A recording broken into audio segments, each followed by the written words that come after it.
Today on the show, a famous archbishop is on the way to sainthood. There's more to St. Anthony than you think.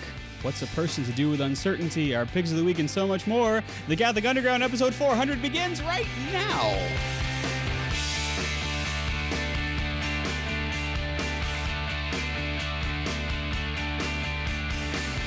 Oh, you heard me right. It is time for the CU Weekly. We are back. And we are the podcast that tries to cut through the noise of the digital continent and still bring you the topics that matter. It's episode number 400. That's 400. Yep. 400. Yeah. I am Father Chris Decker. Joining me, we have Kathleen Lee, the executive directress of the Women's New Life Clinic in Baton Rouge, Louisiana. Hey, Kathleen. Good to be here. Also, Olivia Gulino, the student of life, our resident Italian food critic, and lover of Mid-Eastern food, too. Oh, yes. Because that's what we had for the episode 400 party, you know. Hey, Olivia. Hello. I was thinking of the food more than I was thinking of the intro. I'm sorry. It's Fine. He's going to forget my name in like 0.7 seconds. Have on. Also, we need to head up to the big old satellite to the Jeff Star 1 and to Jeff Blackwell himself. He is the technical director of the CU, and he joins us bright-eyed, bushy-tailed, and himself. Hey, Jeff.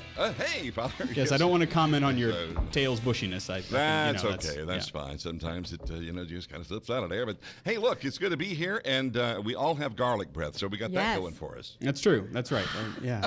It's good for the It's good. circulatory it's good system. for the I don't circulatory know. system. You know, we had a seminarian whenever I was in school that would stand outside the classrooms, outside where the smoking area was, and he would not smoke, but he would have like a head of garlic and a little pocket knife, and he would just take slivers of the garlic and eat it. Seminarians are not known for being, all of them all together all the time. Y'all are So weird. we are quirky folks, and then of course we become quirky priests, and I Yeah. think that's what makes the priesthood beautiful too, is just a little bit of quirk. Yep. Yeah. One of the things that we also know about seminarians is that they, please God, make excellent priests, and some of them make good bishops. And there was one such man who became a bishop, and actually pretty darn famous. Yep. He was also in the time slot across from Milton Berle. And of course, you'll remember, millennials, that Milton Berle is some old dude. And he had a very popular radio program, then he was kind of the Johnny Carson of his day, except perhaps more famous than. And I'm talking about Archbishop Fulton Sheen, who was in that opposite time slot and actually won the ratings more than once against the popular night show. I didn't know that. Yeah, Wow. sure. They called Milton Berle Uncle Milty. Yeah. And they called Fulton Sheen Uncle Fulty. Uncle Fulty. Yeah, there you go. So, James Fulton Engstrom, he apparently was delivered without vital signs. Wow. Yeah. This young boy, so named after Fulton Sheen, on September 16th, 2010, for 61 minutes, this boy, this child, this baby, lay without a heartbeat as his parents, Bonnie and Travis, prayed for the intercession of the late Archbishop Fulton J. Sheen. The doctors were preparing to declare James dead, and his heart began beating and soon rose to a normal rate. And James, once presumed dead, is now a healthy 8-year-old who likes chicken nuggets, Star Wars, and riding his bicycle, according to the Catholic News Service. Wow. And after the resolution of a years-long dispute over the proper burial location for Archbishop Sheen's remains, they were recently transferred from New York after a lengthy legal process, where he died in 1979, to his hometown of Peoria, Illinois. And because that has happened and the transfer of Archbishop Sheen's remains have gone to his home diocese, his hometown, then the Vatican actually confirmed that miracle of this young boy, James Fulton Engstrom, who was delivered stillborn, and his heart began to beat after praying for the intercession of Archbishop Sheen. So really quite something. Yeah, I've heard that story before, and it's what I actually think about it sometimes. And what strikes me about it is just like the faith of the parents. Yeah. To like committedly, we're gonna pray right now. Not only we're gonna pray when something horrible and unthinkable has happened, but we're gonna pray right now completely for the intercession of Archbishop Fulton Sheen, and with faith that he will somehow work a miracle for our son, or that if it's God's will that miracle will occur. And I just always like the faith of those parents really strikes me. I mean, obviously like the intercessory work of Fulton Sheen, but like just that faith that it takes to just say, no, we're going to do this. We believe in the goodness of God and in the faithfulness of his intercession, that we're going to do this. And that depth of faith to be able to pray in the moment. Because oftentimes we think about prayer, maybe it's just me, but I think about praying after something has happened, you know, it's really difficult to know what to pray for in the moment other than help. And I mean, it sounds like that's what these parents did. They said help, and they directed it to Archbishop Sheen, who willingly carries it to our Lord. And sure enough, that's exactly what happened. And that's what the church is able to identify and under scrutiny say, this is exactly as best as we can determine what happened. And so that is the miracle that is needed for Archbishop Sheen to be beatified. And of course, it goes without saying, inevitably he will probably be canonized. And so he really, before the modern televangelist, you know, Jeff remembers the advent of the televangelist, and before there was the kind of the evangelical Christian message going out over television and over satellite channels, there was Fulton Sheen. He was a showman with no pretense. He was an honest broker who expressed in vivacious tones the virtues of the church he gave his life to. And that's the thing. I don't know if it's a miracle or not, but before I give a homily, I do two things. Well, three, really. The first thing is I say, Lord, say what your people need to hear. Not what they want to hear. Say what they need to hear.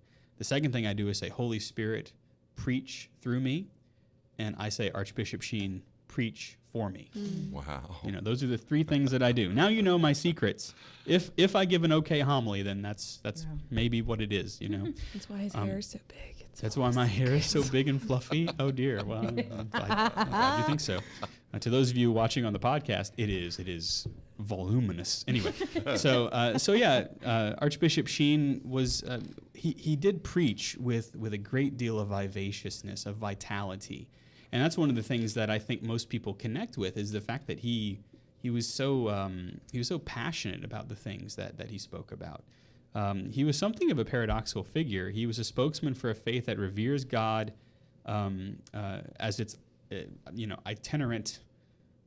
He preached the faith in an area that everybody's trying to figure out what Catholics were all about. Right. You know? Yeah. He had a great on-camera persona. He always wore the regalia of a bishop, and he swished his ferriola, which is the cape. He would stare directly into the camera, right? And he would captivate the audience with these telesermons, and his hand would tremble as he talked. So, you know, the thing about it is none of this for him seemed to be stagecraft. Right. It was simply the passion of wanting to speak to his audience. And so what would happen is the audience would explode in applause as the bishop would give his sign-off. He would say, God love you. God love you. Yeah. And in fact, I noticed that there are some shall I say, pretenders to the succession of Archbishop Sheen who would say that. I never say that because, as far as I'm concerned, those are reserved words. You know, so retire those like a jersey. Exactly. Yeah. And so he'd also he'd handle his pectoral cross too, for because a bishop wears a cross suspended on a chain around his neck and clipped to his cassock, and he would always kind of finger that as he's speaking. So it's very tempting things to assume, but only if they're authentic. Everything that he did was authentic, and people, that's what they connected with. So he'd give half-hour lectures on the evils of relativism. He would warn of the wages of sin. He would proclaim the glory of the Lord's passion. And he did this on the Dumont television network. And you might say, the Dumont television network, what's that? The answer is it isn't. It was broadcast on ABC after the Dumont network folded. And he was clear. He said, America, quote, is suffering from intolerance, but it is not. Sheen insisted, quote, "It is suffering from tolerance of right and wrong, of truth and error, of virtue and evil, Christ and chaos. Our country is not so nearly overrun with the bigoted as it is overrun with the broad-minded." And these are the turns of phrase that he would use, and he would turn society on its end, not to condemn it, but to allow the opportunity to reflect on, well, I am a member of this society, and what the Archbishop is saying is cutting me to the heart. It's challenging me to think about the society that I call home, the culture that I call home, and he did that every week. And you've probably heard me talk about on the show how much he prepared, and it was like he said. I think he said, "I prepare 16 hours for every hour of television or radio," and so he would write he would write his talk that he was going to give. He'd do the research and prepare it. He'd give it in English, prepare it in English. He'd prepare it in another language, and then he would give it to a person who was proficient in English, and then he would present to a person who was proficient in the other language. And he said that by the end of this 16-hour process for every hour of presentation, he would have a command of the material so that he could walk in and out of it, from all the angles. And that's really quite something. He really spoke in plain speech. Yeah. And I think that's really one of the things that we miss so much. And oftentimes, if you think about preachers today, it's whenever they speak plainly. Yeah. And delete all the pretense. That you go, now we're plain. We see each other plain, and I know what I must do. Yeah. So that's the thing. And so we give thanks for the life of Archbishop Sheen, and we pray through his intercession that good efforts in Catholic media would bear fruit, fruit that will last, fruit that will consecrate others in the truth. And also, it probably wouldn't be a bad idea to ask his intercession for a renewed clarification of the truth, a clarification of orthodoxy, right? Of a return to right worship and to right practice. And so there you go. Archbishop Sheen doesn't leave the flock without consolation, because oftentimes if you've watched any of his shows, a lot of them are available on YouTube, he really paints a bleak picture at the beginning. Yeah. But then he hits you with the target. He says, "In a world of unfathomable misery, where children hunger and thirst, where babies are killed by their mothers, where the good die while the evil prosper, and where the cruel pillage the earth," he quotes that great refrain, "We all have a God who stumbled to his throne." Wow. And that is the thing. That is the clincher for us, is that Christ comes to redeem all, to renew all things. And even when things seem bleak, if we go to the throne of Christ, if we stumble along to him, then he reigns in us, and we have the capacity to reign with him. So Archbishop Sheen, please pray for us. Pray for us. Yeah. Father, may I, because you brought up Dumont. Yes, you may. A little bit of trivia here. I love Jeff's broadcast history. Texas Broadcast Museum is pretty new. It's just a few years old, and it's located in Kilgore, Texas. And there they have not one but two Dumont television cameras, and these were the cameras that were used, like you see with I have always wanted to see one of those Dumont cameras in real life. They're huge because they not only make a video picture, but they record it on film.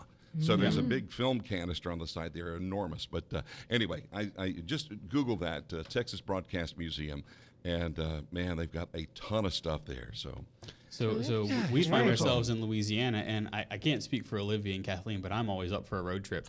Always. Yeah. Depends on who's bringing the snacks. And who is DJing, because let me tell you, Father Chris has an eclectic music mix, so we'll do it. A lot of early 2000s punk pop. Yeah, they know. As long as we can stop at Buc-ee's. That's right. Buc-ee's is a kind of a local, it's not very local, it's a regional chain. Oh, it's not local because we don't have one in Louisiana. Thanks a lot, Buc-ee's. Yeah. But that's a whole personal affront to Kathleen. That's a whole nother segment. Now I'm fired up. And it's only because we're on episode 400 that we allow these things to continue, right? But there is one thing that we should do before we move on, is to remind you that for these 400 episodes, you have been listening to the Catholic Underground.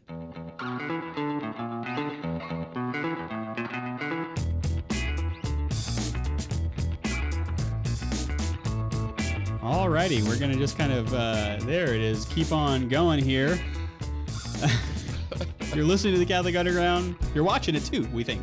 We're online at CatholicUnderground.tv. I'm Father Chris, joined by Kathleen Lee, by Olivia Gulino, by Jeff Blackwell, by David. I didn't introduce David Bizzelli, whom you've come to know and love. You don't ever see his face, but he's switching the graphics for us and pushing all the buttons. So, yeah, very good. And of course, David, if you, I'm just going to tell you, you need to turn off the lower third. There you go. All right. Okay. Good. He's so good. All right. Look He's at very that. good. Look at that. So if you're listening on the radio, trust us. It's beautiful.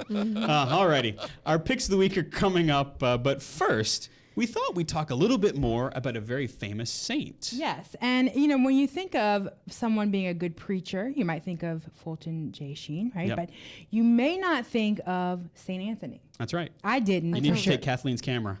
Oh, here I am. There she is. Okay, good. All right. 400. Keep going. Okay, so Saint Anthony, right? When you're talking about Saint Anthony, what do you think of? Lost items. I lost my stuff. I lost my keys. I lost my phone. I lost my mind. Yes, many times. For the first time when I was up in the Northeast, they have a rhyme. Yes, and Right. I use it. Yeah, Tony, come around. Something's lost that cannot be found, or that must be wanna tell found. us I've never heard Oh, that. sorry. Oh, did I? I'm sorry. I took her whole segment. Yeah, no, that's it. I didn't read First ahead. no Buc-ee's, and now you Next. stole her rhyme. Yeah. So you probably have already, if you're like me, I'm 33 years old and I still use this rhyme. I'm like, Tony, come around. This is serious now. Things are lost. I didn't even wait to complete the rhyme I'm not playing scheme. around, all right? Golly. Tony, emergency, emergency. Right? But St. Anthony of Padua is actually way cooler Yeah. than just some saint that sits around waiting for us to lose things. Yeah, that's And he right. goes, Sitting behind a desk going, again? I think sometimes he goes, you're getting warmer. Oh, cold, you're cold. Like, gosh, let's not play game. Okay. He probably has the most creative type of intercession, I would imagine. Yeah. Right. Well, I'm sure. And he's super busy. And he's always like, again, come on, people. I'm more than a. I can't wait for eternity to actually have this conversation with some of the saints that are going, yeah, it really was kind of that way. Really? Yeah. So there are a few things that you may not know about him that even I discovered. First off, he's not Italian.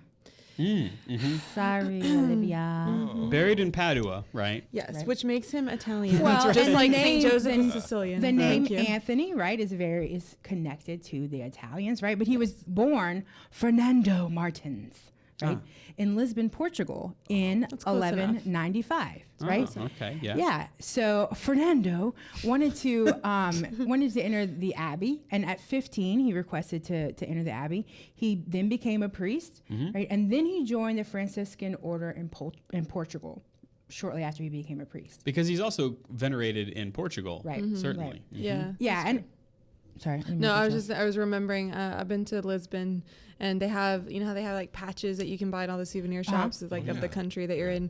They have, half of them are Portugal or Lisbon, but then half of them are just Saint Anthony. Like Yeah. they love Saint Really? Anthony. That's Yeah, awesome. he's on plates. He's on commemorative spoons. All kinds of stuff. Originalmente aquí. Yeah, that's not Obrigado. Portuguese, but yeah. Excellent. Well, it wasn't until he joined the Franciscans that he then took on the name Anthony. Right Okay, after so Saint that was his fraternal name, right? Right. Okay. So after Saint Anthony of Egypt, and it wasn't Another Italian. it wasn't until then that he actually left Portugal, and so he sailed to Morocco, where he became really sick. And on his way back, the ship was blown off course, as most good stories. That's what happens, right? Yeah, yeah. Every Disney story has someone blown off course. The true. ship Or a letter of Paul. Right. Yes. Right.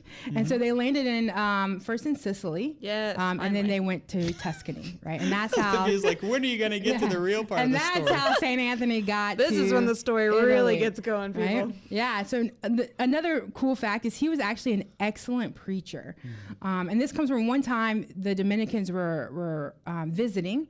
The Franciscan friars, and the Dominicans are known for being great preachers. And so there was like a mix-up. The Franciscans thought the Dominicans were going to preach, and the Dominicans, being guests, thought that the Franciscans were going to preach. And so the head of the hermitage told St. Anthony to preach on whatever the Holy Spirit told him. It's like, you're it, kid, right? And so he gets up and he gives this beautiful speech, so eloquent, that it moved both the groups, both the Dominicans and the Franciscans. And word actually got around to another saint, St. Francis of Assisi. Oh, St. Francis would be like the superior general of the order, you know, effectively. Yeah. He wouldn't And have an called himself that. Italian. And an Right. Italian. Now, you might wonder, yes, Kathleen, but how did he become the patron saint of lost things?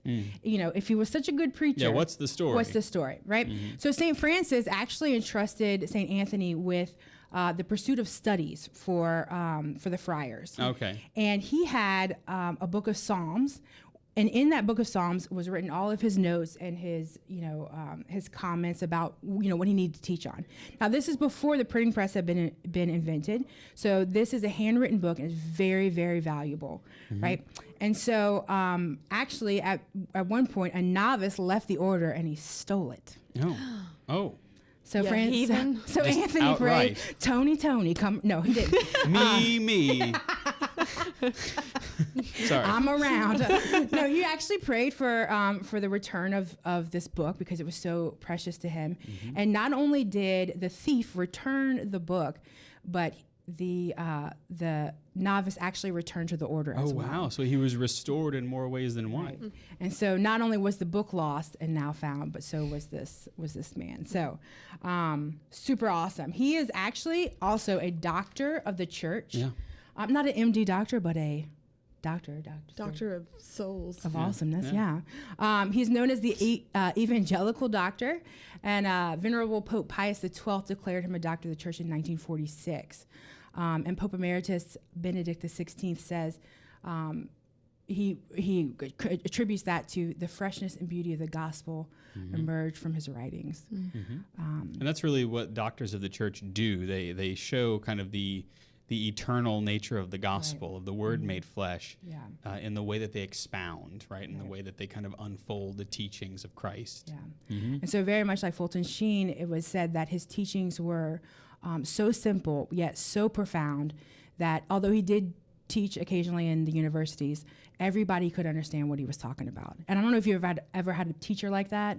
I have. His name is Dr. Brand Petrie, where I was just like, you are, at first I was like, you are so smart. I'm going to die. And then I took his class and I was like, wow. Yeah. Just that elevation, right? There's also a story that I found very funny that he preached to the fish. Yeah, and so Saint Anthony actually dealt with a lot of heretics, right? And so he was trying to teach the truth of the gospel to a group of heretics, and they didn't want to listen to him. So he was like, all right, fine. So he went to the fish and began to preach the message of the gospel, So right? Maybe that's my secret. I need an aquarium. Right? Yes. And it was said that all the fish were attentive. So, like, he didn't preach to the fish for the fish's benefit. Yeah. Right? Because they're fish. Yeah, they are right? fish. But for the glory of God. And as even simple creatures of the sea understood the truth and glory of the message that St. Anthony proclaimed. Right? And so when the heretics saw this and they realized what was going on, they were like, Even the fish are listening. yeah, So what's this about? What's this about? Maybe I should lend an ear. Yeah. And so heretics beware. St. Anthony's coming for you. Do Right? fish have ears? I don't know. Stop. I don't. Anyway, Auditory sorry. sensors are- Oh my. Okay, this is really cool and has to do with his preaching as well. His tongue is almost incorrect. Catholics are weird, by the way. I know. This is Yeah. what I really love. While the rest of his body has decayed, right? He was alive in the 1100s, right? His tongue is actually rather well preserved. Wow. And it shows the gloriousness and truth of the message that he preached, right? And also denotes what an incredible preacher he really was, right? This is a quote from one of his sermons that we really think sums up his life. The saints are like the stars. In his providence, Christ conceals them in a hidden place that they may not shine before others when they might wish to do so. Yet they are always ready to exchange the quiet of contemplation for the works of mercy as soon as they perceive in their heart the invitation of Christ. Ooh.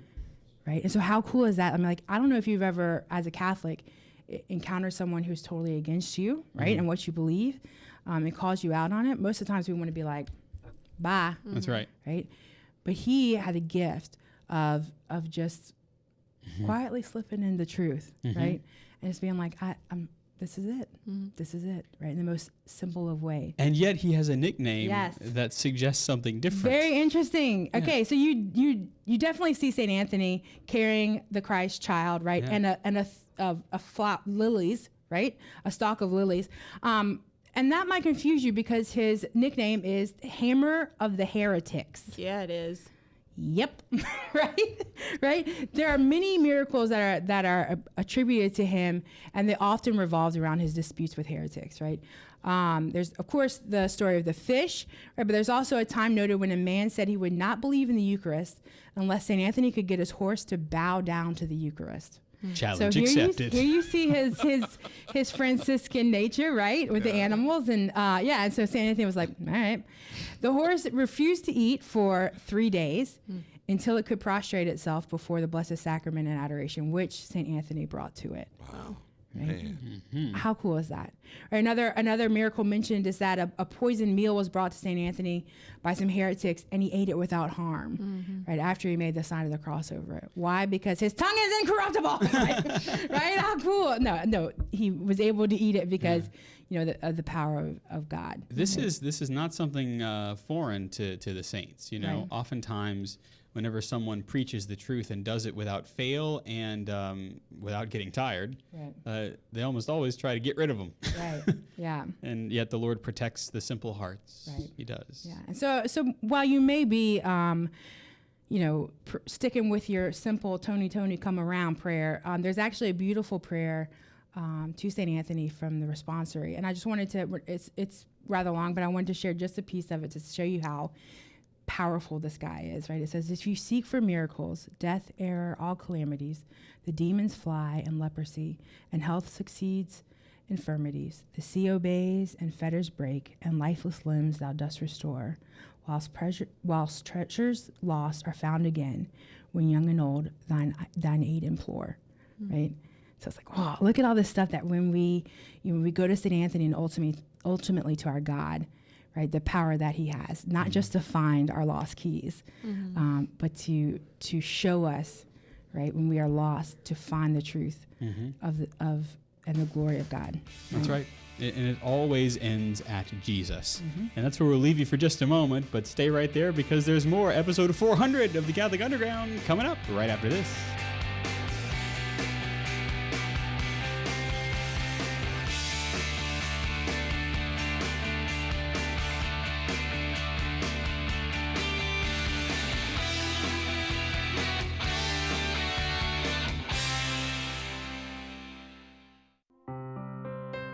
Hail, Holy Queen, Mother of Mercy, our life, our sweetness, and our hope.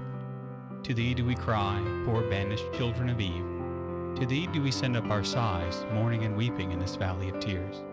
Turn then, most gracious Advocate, thine eyes of mercy towards us, and after this our exile, show unto us the blessed fruit of thy womb, Jesus. O clement, O loving, O sweet Virgin Mary.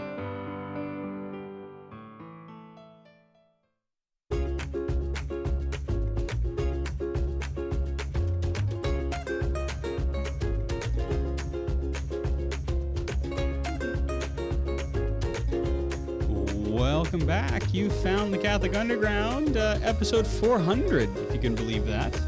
With me, Father Chris Decker. Kathleen Lee joins us. Olivia Gulino joins us. Jeff Blackwell joins us. And David Bizzelli joins us too in the ball pit because Ed, I suppose we should speak for a moment about Ed. Ed is recovering. He's on the injured list. The injured reserve. The injured reserve. Because he was doing things. You've probably never seen Ed. Maybe a few of you have seen him kind of walking around in the background before the show. But Ed is always up and doing, as they said in a bygone era. And he really is the one who kind of makes the show look good. He's the one who says, oh, maybe you need to move this over there, move that over there. And then he proceeds to do it. Well, he was doing that for his real job in television. And he took a bit of a fall and landed right on his shoulder. And so he had to have rotator cuff surgery. And so he's been, the Lord kind of puts you where he wants you sometimes.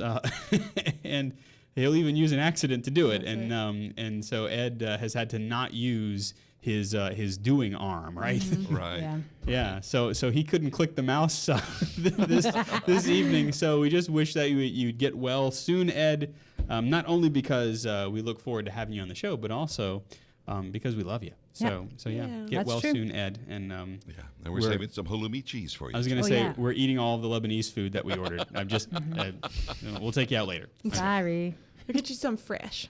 All right. And for that, Ed, you can hope, and it is hope that we would spend a little time on here at the bottom of the show, because hope is one of those virtues that doesn't always get unpacked, Yeah. especially when we're in the midst of suffering.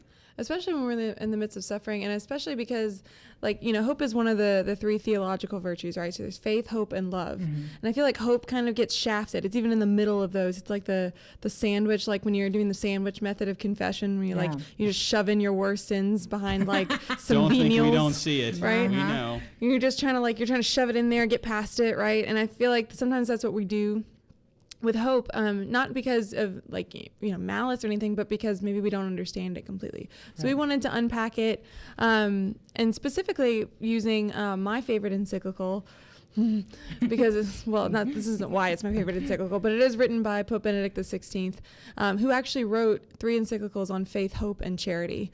The 3 encyclicals. I think not.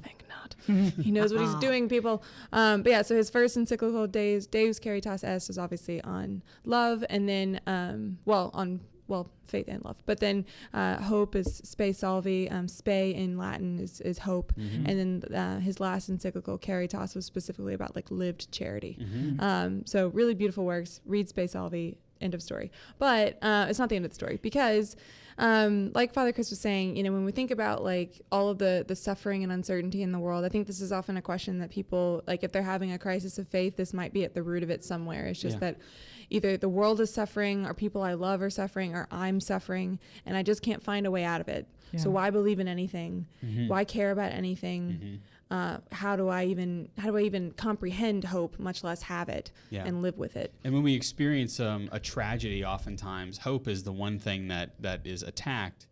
And if we don't learn what the virtue is and how to practice it, then we really do risk losing hope. Right. And that's when people, rather than just a portion of mourning, they leave the practice of the faith, and they leave the life of prayer, and they leave all the things that used to make them who they were, and so it's important to understand that virtue and its depth. Right. And I think too about the gospel for today is about entering through the narrow gate, which if you look at that and just it's I don't know, just the phrase, just the words there, it seems kind of hopeless, right? Because either I have to make things happen on my own, or I realize that that there's not going to be anyone there to help me, or whatever. Like, we have these kind of false temptations about what that means, but when really it's an invitation to hope, right? It's an invitation to invite grace into our lives and to hope. And hope is something that we are given through the grace of baptism. So if you are baptized, right, you are already given this hope, and the more that you pray, the more that you enter into the life of the prayer of the church, specifically through the sacraments, the more that hope is strengthened, is cultivated, is given life and breadth and depth, right?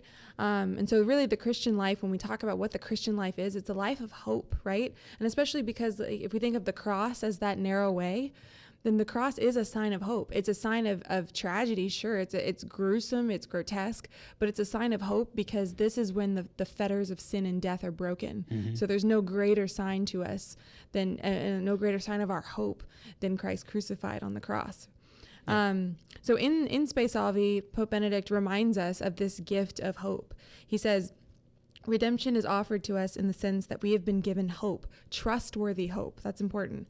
By virtue of which we can face our present. The present, even if it is arduous, can be lived and accepted if it leads towards a goal, if we can be sure of this goal, and if the goal is great enough to justify the effort of the journey.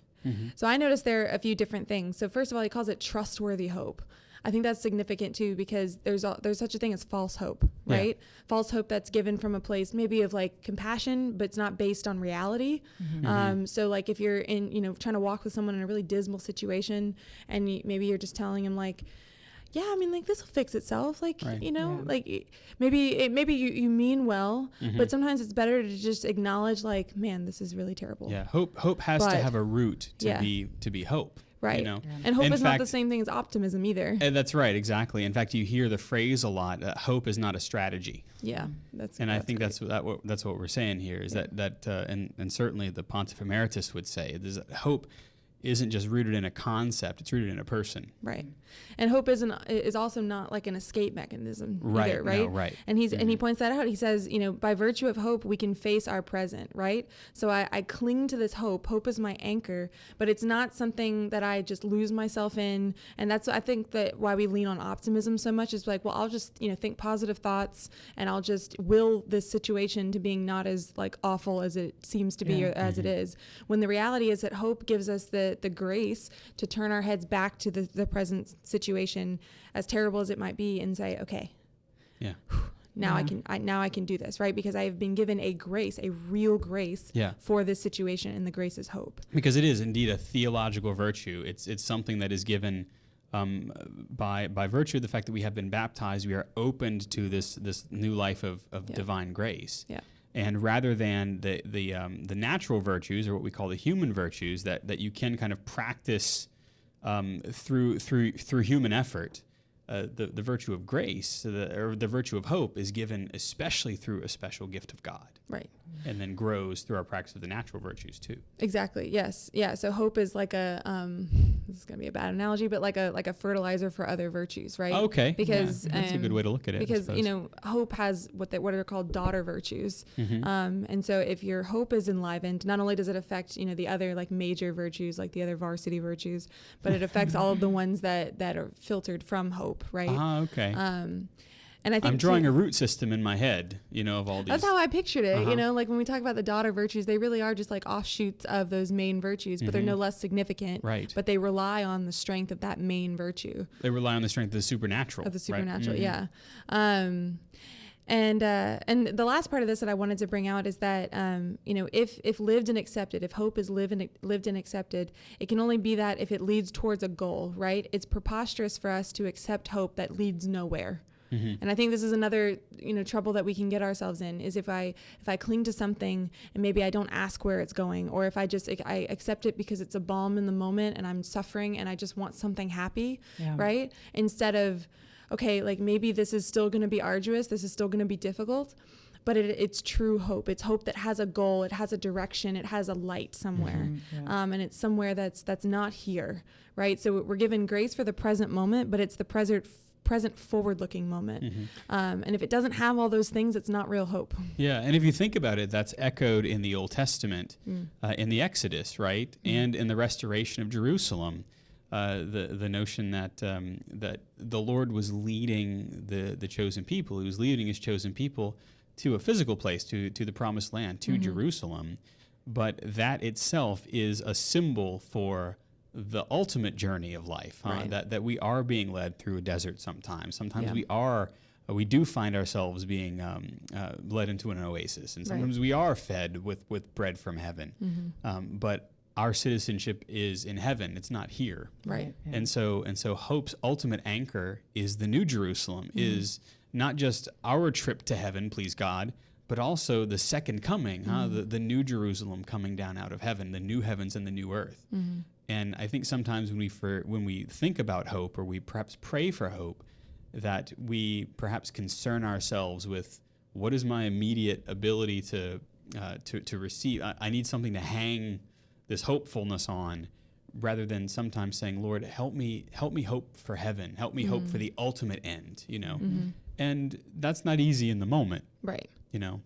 Yeah, I remember reading once that one blessed be God in a moment of just despair is worth more than 1,000 blessed be Gods in a moment of consolation, right? So like if you can find like the ability to praise God, to ask for help, to beg for hope, even when you don't understand fully what that is worth more is maybe a troubling phrase, but like it's so much more valuable to you in prayer and to you for what prayer is, right? Prayer is a raising of one's mind and heart to God. If you have a difficulty raising your mind and heart to God, well then that effort, that kind of arduousness makes it more of a gift, right? It makes it more of a giving really over. It's the gift of Job, right? Yeah. The Lord has given and the Lord has taken away. Blessed be the name of the Lord. And in a time where the vegetables are growing in the garden, in a time where they have died and I don't know where the sustenance is going to come from, blessed be the name of the Lord. Exactly. Yeah. And I love that you brought up the Old Testament too, because I think so much a part of our hope, obviously, our hope, who does it rest in? Rests in Christ, right? We talked about that. Christ crucified is the source. It's the moment and the event and the person towards which all of history leads and which all of history proceeds from, right? Everything rests in Christ crucified.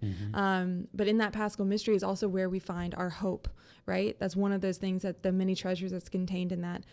Because what does the Paschal mystery do, right? Like Moses leads the people out of slavery, and theirs is physical slavery, right? It's manual labor. It's not being able to make choices for themselves. It's being subjected by someone who doesn't have their best interest in mind, right? They're being allowed to escape from a physical slavery, and Christ frees us from the slavery of sin and death, right? And that's a freedom that's paid for with blood, right? The blood of the Lamb sprinkled on the doorposts of the houses of the Israelites is the precursor to the blood of the Lamb, the Paschal Lamb, Jesus Christ, sprinkled on the wood of the cross, right? And those are freeing actions. And that gives us hope, right? Because that's the thing, the Paschal mystery, the passion, death, resurrection, and ascension of Jesus are what renew creation. It's what brings salvation of mankind. It's what blows open the doors to heaven, right? It makes that possible to us. Like Bishop Barron says, it's the dynamite. I love that. Yeah, it's the dynamite of our faith explodes and recreates instead of explodes and destroys, right? But the theological virtues most especially are the dynamite of the dunamis, the dynamic force in our faith. Yeah. And like, I think that the tenuousness of that is that we recognize that is the truth, but it doesn't destroy the fact of sin. It destroys the effect of sin, which is death, right? Death is no longer a chain, is no longer something that is going to destroy us or keep us from our full communion with God, right? Makes that possible. But there's still work to do. There's still this reality of a fallen world, right? And we have to contend with that. But we're given hope so that we're able to do that.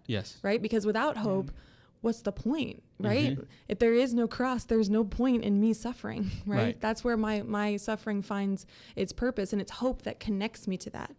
And that's why the sacramental life of the church is always connected by way of the cross, and not just because it is from the cross of Jesus Christ and from his wounds that the sacramental ability, the power, if you will, to affect us happens in that way, but also because we ourselves lurch towards the throne, as we are the ones who limp towards the throne of Jesus Christ too, and it is on the cross that we find our hope. That was Pope Benedict's, by the way, his visit to the United States in 2008. Christ is our hope was the theme. And he's my favorite. But he warns a bit against this too, all the stuff that we're talking about in Spe Salvi. He says, anyone who promises the better world that is guaranteed to last forever is making a false promise. He's overlooking human freedom, right? Human freedom is still the thing. It's the thing that God risks in order to be in communion with you, right? God creates and he gives people free will, because the love that comes from free will is so much more valuable, so much more worthy than a love that is forced, than a love that is coerced, right? We know that to be true. So God risks sin and gives us human freedom so that we may be in relationship with him. But it also means that we still have to contend with that as just a reality, right? There's the reality of human freedom, and the reality of human freedom means that we're going to screw up.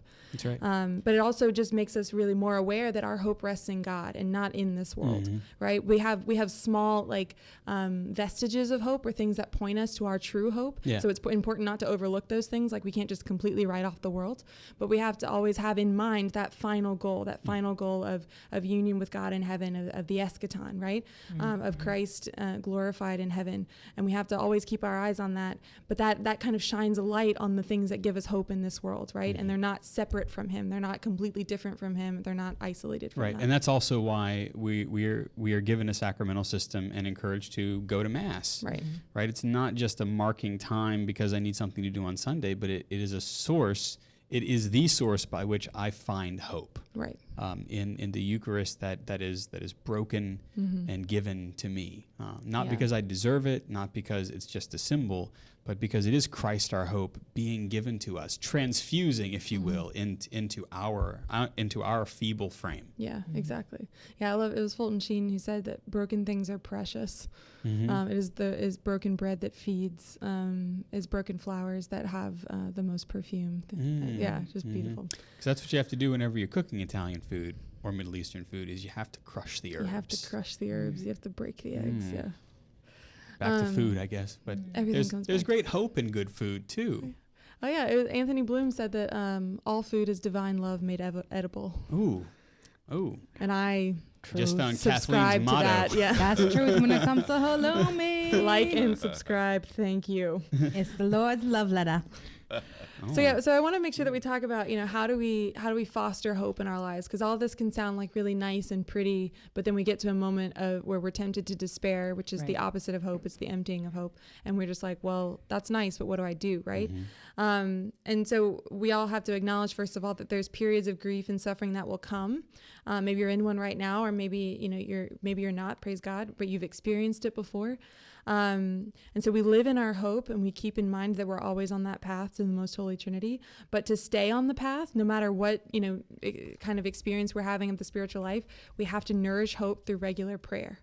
Right. And I said earlier that, the Catechism defines prayer as the raising of one's mind and heart to God, the requesting of good things from God. There's no better thing than to have real hope. Right. And Saint Therese of Lisieux calls calls prayer a surge of the heart, right? A cry of recognition and love, embracing both trial and joy, right? And that's something that is not only feeds hope, but then is fed by hope, and it's this continuous cycle, right? And hope is really just a relation. Prayer is just a relationship, right? So the more you know a person, the more you talk to that person, the more you know that you can trust them. Yeah. The more that you know that there's an intimacy there that won't be betrayed. And prayer is the same way, right? Prayer is a relationship that God calls us to because he created you to love you, right? Yeah. If you have a heart that beats and a heart that experiences fear and emotion and pain and joy, it's because God created that heart to love it, to love you, right? And prayer is that way of entering into, even if we don't know what to say, we don't know what to do, we just look at the Lord, and it's a cry of recognition and love, and just say, I know you. I know that you know me. So teach me, right? Right. And that's enough. That's enough for God to come in and just absolutely blow your mind. But you first have to open the door to that. Yeah. And that's the reality, is that all God needs is that tiny moment of okay. All he needs is an okay. And prayer completely opens us up to God. It's where we learn to discern God's will for our life, to come to know him, love him on a deeper level. And then our hope gets strengthened the more we give ourselves over to God, right? Because God is the source of our hope. So the more I can say, no, God, less of me, more of you, the more my hope is strengthened, because the more my hope has grounding in reality, right? The more my hope is given over to the one who is hope itself.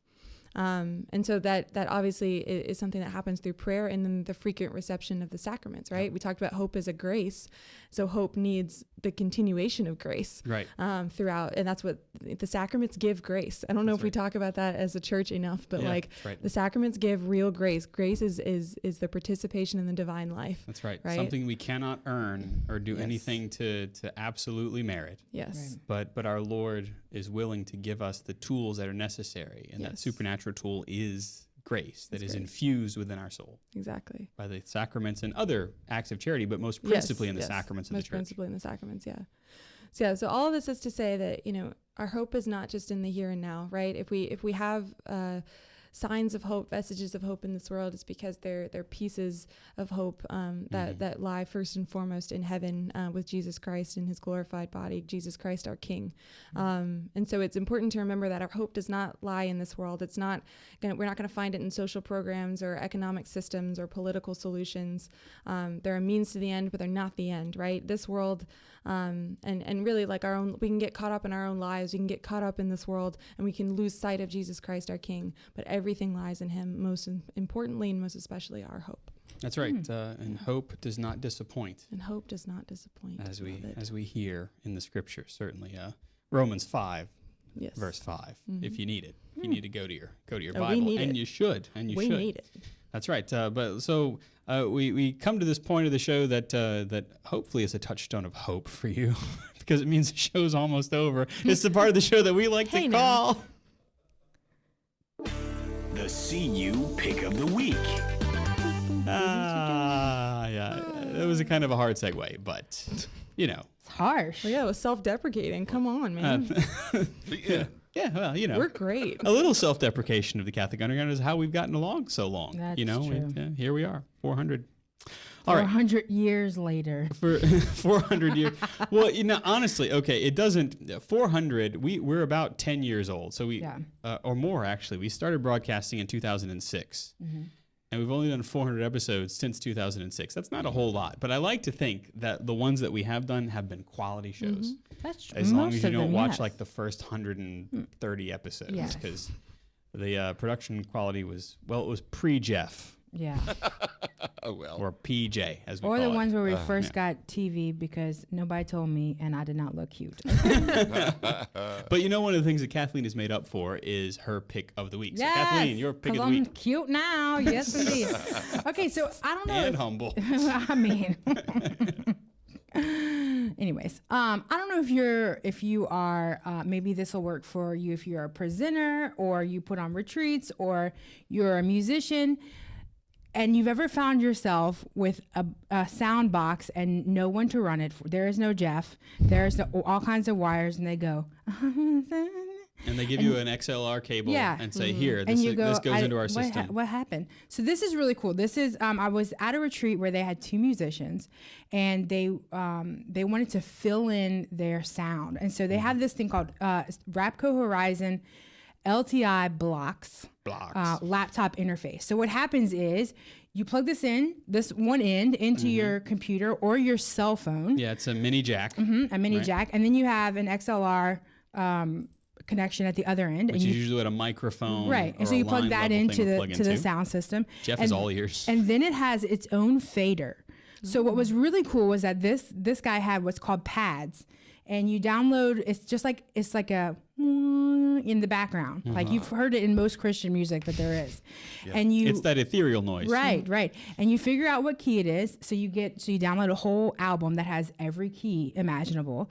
Then, okay, I'm gonna play the song in A, turn it on, turn it up, turn the pad. Play. I can play by myself and it gives it some more like oomph to it. And then when somebody's gonna speak, right? You turn it on down, fade it out. So it's like doing your own, like it makes adoration or something like that so much more like quality because you have a little bit more control over it, and it gives you and allows you to bolster your sound. So that's a musician's point of view. But you can use this if you're giving a presentation, you want to do a video, you want to control, and there's no one sitting in the back on the machine. Yeah. And so you can control it yourself. It's pretty cool. It's like $40. Wow. Oh, right. That's a good price point. Yep. All right. Olivia. I hate this because Kathleen is so good, and then I'm just like, meh. No. Well, now Kathleen, who's you might like this. self-deprecating? Well, it's just true. It's based on reality when I say it. But no, Kathleen, you might like this. So I have like no natural color to my lips, just like that's just a fact of my creation, but it's okay. But I don't like wearing lipstick because I don't like the way it feels. But I would like to have some color. And I discovered this like a long time ago, but it is one of my consistent picks of the week. So it's Clinique, but it's called Almost Lipstick. Oh. And it goes on like sheer. Like you look at the color and you're like, that's dark, baby. But this color is Black Honey, but it goes on like almost sheer and it just looks like natural lip color. Nice. Because it doesn't look like you're wearing. It still shows like the texture of your skin, your lips, but it doesn't look like that kind of thick, war paint kind of look. And it stays on like it's not as like stay power as other things, but yeah, I use this every day. I've never gotten tired of it. I hope they never stop making it. So it's my pick of the week. That's pretty good. You know, us pasties, we need all the color we need all we the can color get. we can get, and it's mostly artificial. Well, speaking as a member of the pasty community, I have never used a lip coloring product. Well, now you can. Now I can't because it's not lipstick. It's almost It's lipstick. almost. I can already tell you the people in the chat room who are going to be making fun of me. It'll be me in the chat room. Probably so. And Clayton, actually, one of the guys I went to seminary with. So I can always count on him for. Do the Lord's work, Clayton. Not Clayton, Jeff. Yes. Jeff, your pick of the week. I hold in my formerly He's got a dongle as well. Protestant hands. Ooh. Yeah. This is a music, actually kind of like for musicians. Yeah. For your charts but this is also great It's got a clamp. It has a very strong clamp made by Vecchia, and it's a rechargeable.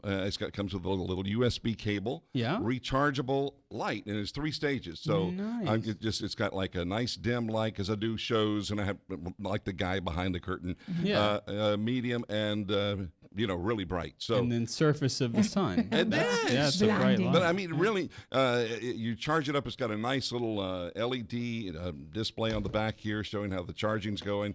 And they retail for about $58, but you can find them. I found it for like $22. So and it's just real reliable. I love it, and it comes with a little carrying case too. Ooh, That's right. fancy. Those Carrying case included. that's a handy little thing. It is I'm wonderful. thinking about like Easter Vigil things, Yeah. And we'll have that in the show notes. Yeah, very cool. My pick of the week, I have to give kudos to Blessed Are They, which is the Catholic bookstore in Casper, Wyoming. I was Shout recently out. on vacation, and I was helping them kind of move stuff in and out, move inventory in and out. And my eyes fell upon the Great Adventure Bible. Oh yeah. So if you're familiar with the Great Adventure Bible study, so Jeff Cavins has put together a beautiful kind of romp through the scriptures through salvation history.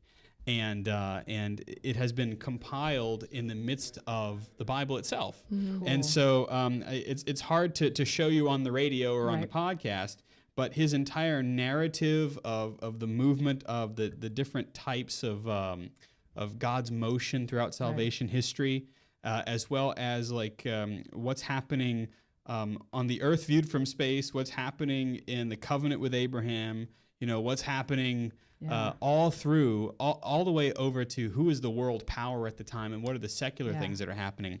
He takes you through salvation history all within the Bible. It's really, really cool. So that's all my pick of the color-coded. week. It's all color-coded Yes. too. That's right.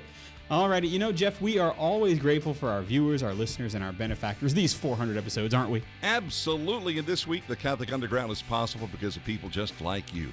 Join the growing number of undergrounders at CatholicUnderground.com/donate. And an important way to support us is to like us, heart us, star us, and share us on your social media platform of choice. And if you really like our podcast, pop by iTunes, leave us a review, and click them stars, youngin'. That's exactly right. Clayton in the chat room is indeed making fun of me as well as my scrawny forearms. It's okay. Yeah, it's okay. They are scrawny. Our panelists have been Kathleen Lee, the benefactress. She's also the Hope Samurai. Oh, yes. Yeah. Olivia Gulino is at The Real OMG with appropriate little dots in between all those. Thank you, Olivia. Thank you. Our tech director is Jeff Blackwell at Jeff Blackwell Us on Instagram and Twitter. Thank you, Jeff. It's a privilege, Father. Our research assistant, the managing editor and leader of the crew in the lab is Jim Hayes. Jimmy. Our video and graphics director for this episode is David Bazzelli. And you know me, I've been with you this long. I'm Father Chris Decker. You can follow me on Instagram at Digital Catholic. We hope that we have helped you cut through the noise and find that still small voice. We are the Catholic Underground. We are somehow still faith gone digital, and we will see you next time for 401.